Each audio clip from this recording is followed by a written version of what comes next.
Harry believed Balmoral was one of the final places no royal dispute could take away from him. It held childhood summers, private conversations with his grandmother, and memories of a family that once felt unbreakable. But that certainty vanished with one formal communication from his father. King Charles had not merely changed an arrangement, he had cancelled Harry's official access to every private royal residence inside the Balmoral estate, and the decision was effective immediately. Before we go deeper into what this really means for the royal family, make sure to subscribe so you don't miss a single update. Harry opened the notice alone, expecting a routine change to travel or security arrangements. Instead, he found a sentence that stripped away something deeper than convenience. Balmoral, the monarch's private Scottish retreat, where the royal family gathers beyond public duty, had always represented belonging. Access was never simply about sleeping inside a castle. It meant trust, closeness, and recognition that a person still stood within the family's protected inner circle. Charles had formally cancelled his son's standing authorization, the continuing permission allowing him to enter or stay without seeking approval for every visit. From that moment, Harry could not occupy the castle apartments, family cottages, staff-supported residences, or restricted grounds unless the king's household issued a new written invitation. The order did not ban him from Scotland. It did not prevent him from attending a future public royal event, but it ended the private freedom he had taken for granted. Harry read the page twice. He placed it down, stared ahead, then lifted it again, as though the words might soften under a second reading. They did not. The prince felt the wound, because Balmoral held some of his last peaceful memories of Queen Elizabeth II, the grandmother who had made the estate feel less like royal property and more like a sanctuary.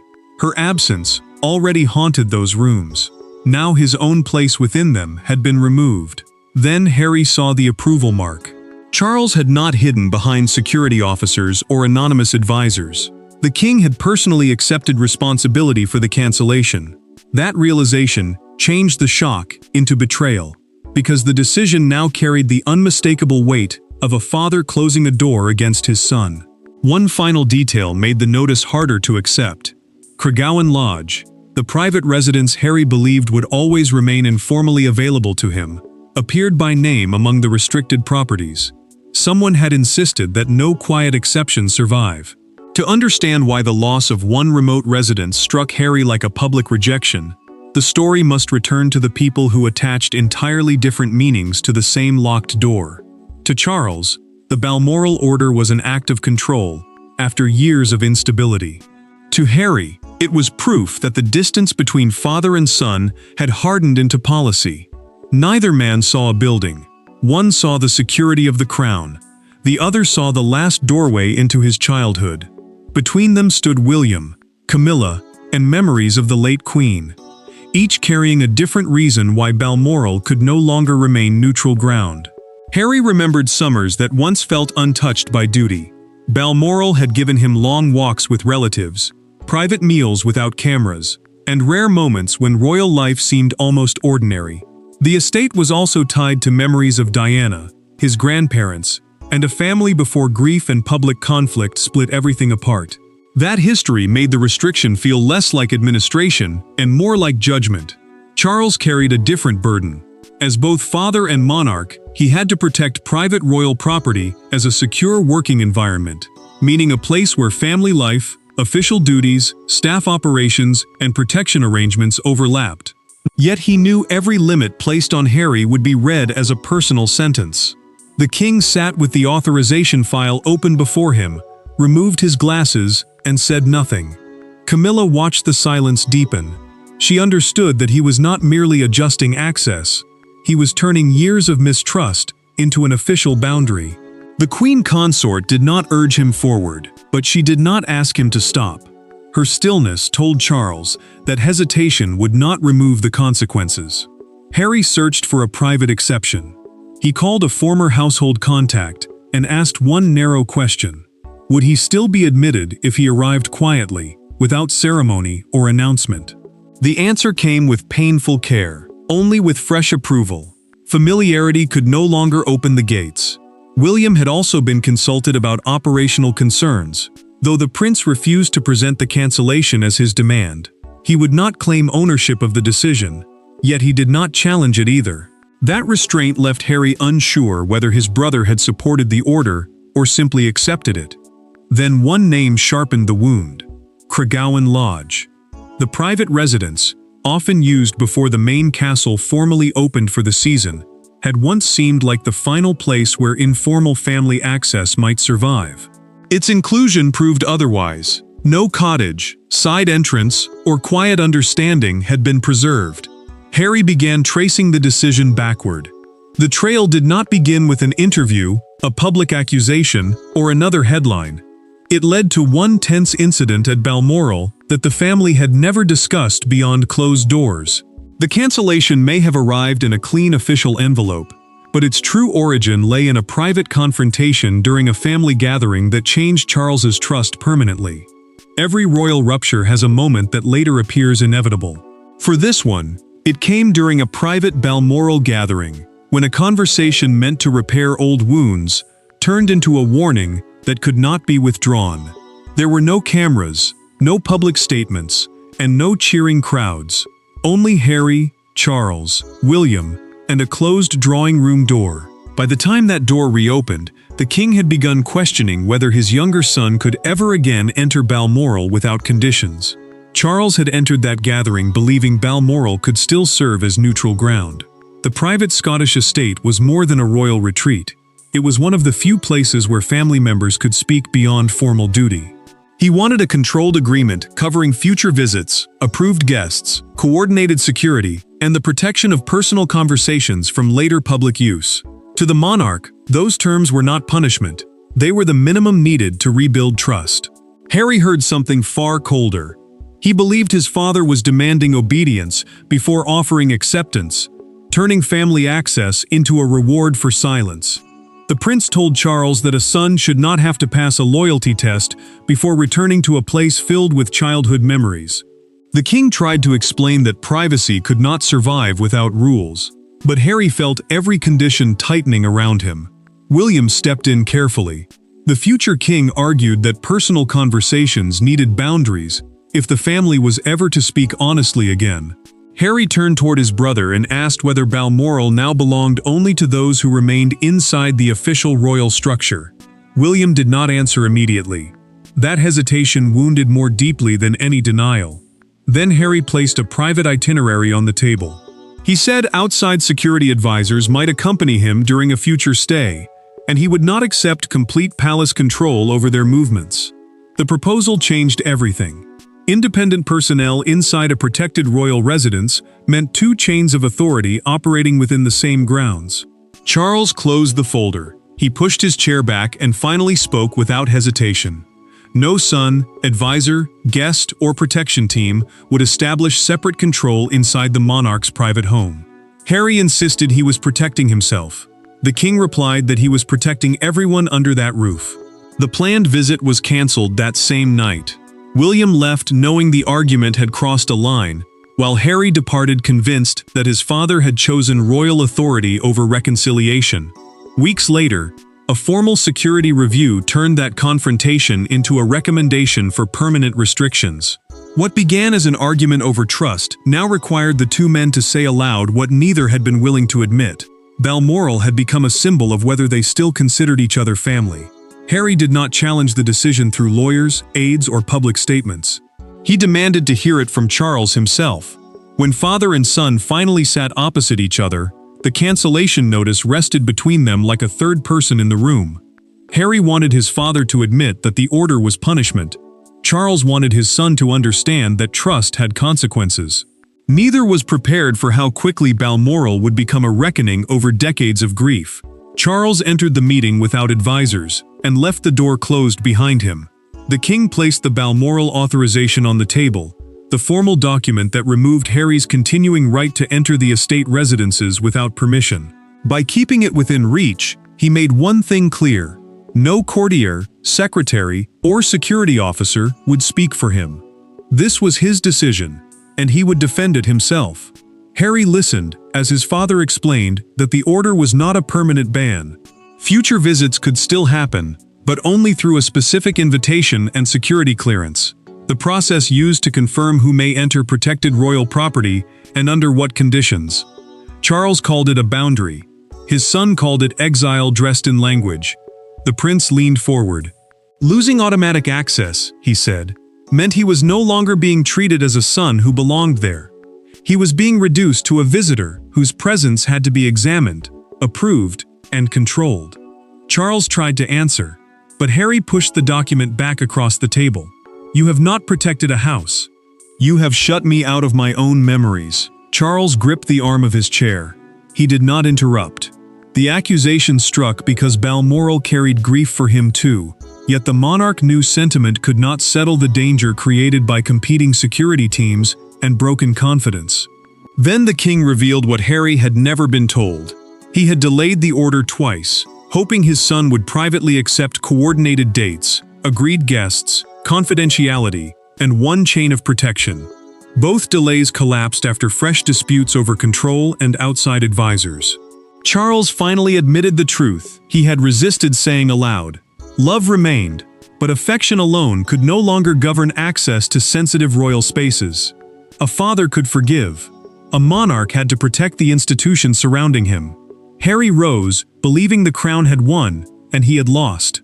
Yet as he turned away, he noticed another signature beneath Charles's approval. Someone else had made the recommendation almost impossible to reject. The confrontation exposed the wound, but the machinery behind the order would reveal why even a grieving father could no longer reverse it through emotion alone. Charles approved the cancellation, but he did not design it alone. Behind the emotional confrontation stood a security assessment that reduced years of family tension to risks, procedures, and lines of authority. Its author was not Camilla, William, or a hostile courtier. The recommendation came from the senior official responsible for protecting the monarch's private Scottish residence, and one specific conclusion in that assessment left Charles with almost no room to compromise. Charles received the official privately, without family members or political advisors present.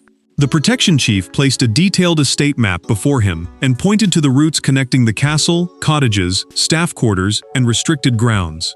Balmoral's residences depended on one coordinated system involving royal protection officers, estate managers, household employees, approved guests, secure movements, and controlled communications. One break in that system could expose everyone staying there. The official spoke without accusation. Harry's standing access could not remain active if future visits might include independently chosen personnel, changing schedules, or guests who had not been fully cleared by the household. Standing access meant continuing permission to enter without seeking separate approval each time. Under competing arrangements, the palace could no longer know who held final authority during an emergency. Charles searched for a compromise. He asked whether Harry might retain traditional access to one cottage while losing permission elsewhere. The protection chief did not hesitate. A cottage would still create expectations of movement across protected grounds, contact with staff, and access to routes shared by senior royals. A narrow exception, he warned, would only disguise the same danger in a smaller space. William learned later that his name appeared in the assessment only as a consulted future estate stakeholder, someone expected to carry responsibility for Balmoral in the years ahead. The prince felt relief that he had not been named as the decision-maker. Yet that relief quickly turned bitter, because he knew Harry would probably suspect him regardless. The decisive recommendation was precise. Every future visit had to be attached to a written invitation, a named residence, an approved duration, a confirmed guest list, and one unified protection plan. Charles adopted that language almost word for word. He had wanted room for family instinct. The assessment left him only procedure. Then the order traveled north. Balmoral's staff began changing private records, reviewing room allocations, and removing outdated permissions from the estate's standing arrival list. Harry's name, once treated as permanent, was no longer there. The true cruelty of the decision emerged not in the language Charles signed, but in the ordinary actions required to make that language real. Royal exclusion does not always arrive with guards or slammed gates. Sometimes, it appears as a name quietly removed from a ledger, a key returned to a cabinet, or a bedroom prepared for someone else. At Balmoral, the order moved through the estate with disciplined silence. Yet one small administrative change carried enormous emotional force. The residence traditionally associated with Harry's private stays was removed from his standing allocation and reassigned before the next family gathering. The instructions reached Balmoral's staff without ceremony. Harry no longer held a pre-authorized residential allocation. The standing arrangement that had once allowed a room to be prepared for him before each family visit. Any future accommodation would now depend on a fresh invitation naming the residence, dates, and approved security plan. What looked like routine administration carried a brutal message. Nothing about his place there could be assumed again. A longtime staff member found the handwritten room card bearing Harry's name on the seasonal planning board. She paused before touching it. Years of ordinary preparation sat inside that small piece of card. Clothes unpacked, fires lit, familiar preferences remembered without being asked. Then she removed it, placed it inside an old records file, and continued working, because royal households survive by making painful changes appear orderly. Harry learned next that the lodge room associated with his stays would be used during an upcoming family gathering. He said nothing at first. Then he asked whether his belongings had already been boxed. The question exposed how quickly procedure became abandonment in his mind. Staff had not thrown anything away. Personal items kept for convenience were being cataloged and prepared for secure transfer, closing an arrangement without erasing its history. The room had not been given to William, Camilla, or another senior royal. It was reserved for rotating family guests. That detail removed the comfort of rivalry. No one had taken Harry's place. His place itself had ceased to exist as a permanent promise. Charles still drew one line. The king instructed the household to preserve his son's childhood belongings separately and forbade their destruction. Old books, personal keepsakes, and objects tied to earlier summers would remain protected. Beneath the hard boundary, the father refused to erase the boy he remembered. Word of that instruction reached Harry through the same former household contact he had called before. For the first time, anger gave way to something quieter. He requested one final meeting with Charles, without files, advisors, or arguments about royal duty. With the gates closed and the room reassigned, Harry finally stops fighting the wording of the order and asks his father what remains when titles, access, and royal procedure are stripped away. The turning point did not come in a council chamber or through another formal appeal. It came when Charles and Harry met privately with no aides, no papers, and no security advisors inside the room. For the first time since the cancellation, Balmoral was not discussed as property. It was discussed as memory. The father spoke of fear, the son spoke of rejection. Neither withdrew his position, but both finally understood that the argument had been hiding a far more painful truth. Harry had requested one condition before agreeing to speak. The official authorization could not enter the room with them. Charles accepted, because another procedural debate would only repeat the same wound. The king chose a modest sitting room away from formal palace spaces, poured the water himself, and removed the usual barrier of staff, ceremony, and prepared language. Harry spoke first. Balmoral mattered, he said, because it belonged to the years before grief changed everything. It carried the memory of childhood summers, family meals, his mother's absence, his grandmother's steadiness, and the brief illusion that royal life could still feel safe. Marriage pressures, public warfare, and separation had shattered that world. Losing access felt like losing the last proof it had ever existed. Charles listened without interruption. Then the monarch admitted why he had ordered Harry's childhood possessions preserved. He could not bear the thought of his son believing he had been erased from the family's memory. His voice weakened on the final words, but he did not withdraw the restriction. Love, he explained, could survive beside a boundary, even when that boundary caused pain. Harry finally asked the question beneath every argument. Would he ever sleep at Balmoral again? Yes, Charles answered, without hesitation. The answer came with conditions. Any return would require agreed dates, one unified security plan, approved guests, and no public announcement. It would be private, limited, and protected from becoming another battle over authority. The proposal was not a restoration of automatic access. It was a path back built on consent rather than entitlement. Harry did not accept immediately. He also stopped demanding that the old arrangement be restored. For the first time, father and son were no longer arguing over who had won. They were deciding whether something smaller, more honest, and more fragile could survive. That silence offered no peace, but it created room for hope. Their understanding remained private. Soon, however, the cancellation would become public, and strangers would give it meanings neither man had chosen. The family had reached a fragile private truth, but outside the palace walls, one headline would transform their quiet pain into a national argument over loyalty, punishment, and belonging. By morning, the Balmoral restriction was no longer a private boundary between father and son. It had become a public verdict on Harry's place within the monarchy. Broadcasters debated whether Charles had acted as a responsible sovereign or a wounded parent. Supporters praised the king's firmness. Critics saw calculated humiliation. But one image captured the argument more powerfully than any commentary. Balmoral's gates beneath a newspaper headline declaring that the prodigal prince no longer possessed a key. Harry watched the first television reports without speaking. The coverage carefully explained that he had not been banned from Scotland or permanently forbidden from Balmoral. What had ended was standing residential access, the automatic permission that once allowed him to stay inside private royal residences without seeking approval for every visit. Yet the technical distinction disappeared beneath the emotional force of one conclusion. His place was no longer guaranteed. A presenter called him a guest in the house where he was raised.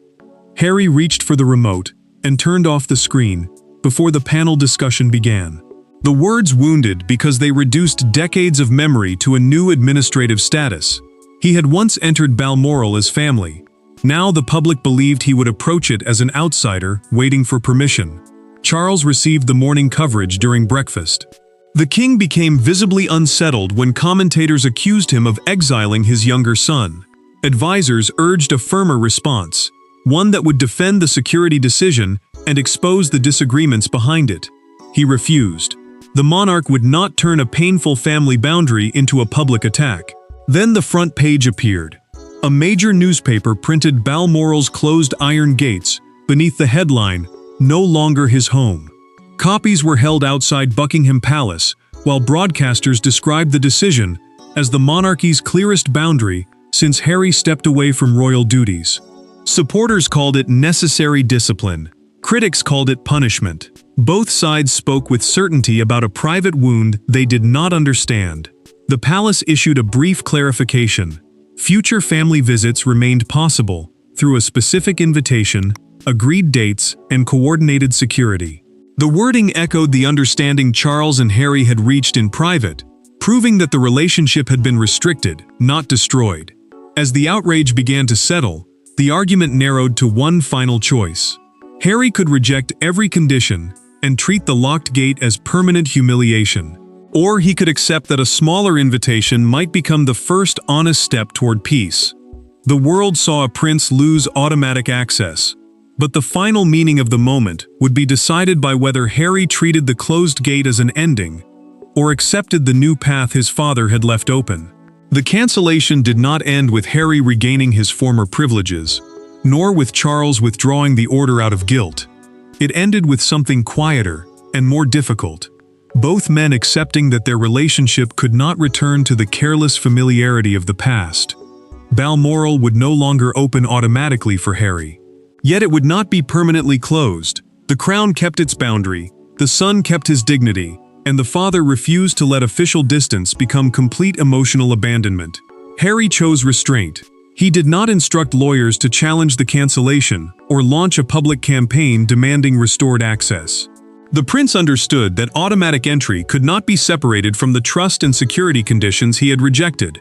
Balmoral remained the monarch's private residence, a home controlled directly by the sovereign rather than a public palace available through family entitlement. Charles kept the order in force. The king knew reversing it from guilt would weaken the boundary and turn grief into policy. Family status could not create unlimited access to protected royal spaces, especially when guests, outside advisors, and competing security arrangements might place everyone under separate authority. Harry sent a written response. He acknowledged that any future visit would require agreed dates, one unified protection plan, and identified guests. He did not apologize for feeling rejected or pretend the decision had caused no wound. Yet he accepted the condition without demanding the old privilege back. Charles read the message alone. He folded it carefully and placed it beside a childhood photograph of Harry at Balmoral. The monarch did not smile, but the strain left his face for the first time since signing the order. His son had not returned, but neither had he walked away forever. William learned through a private household briefing that the dispute had been settled. The prince chose not to contact his brother immediately. He understood that reconciliation could not survive another forced conversation. Patience, not pressure, had become the only honest offering. The cancellation was neither permanent exile nor meaningless administration. It ended Harry's unconditional royal access and began a relationship built on consent, limited trust, and earned closeness. For the monarchy, blood no longer overruled responsibility.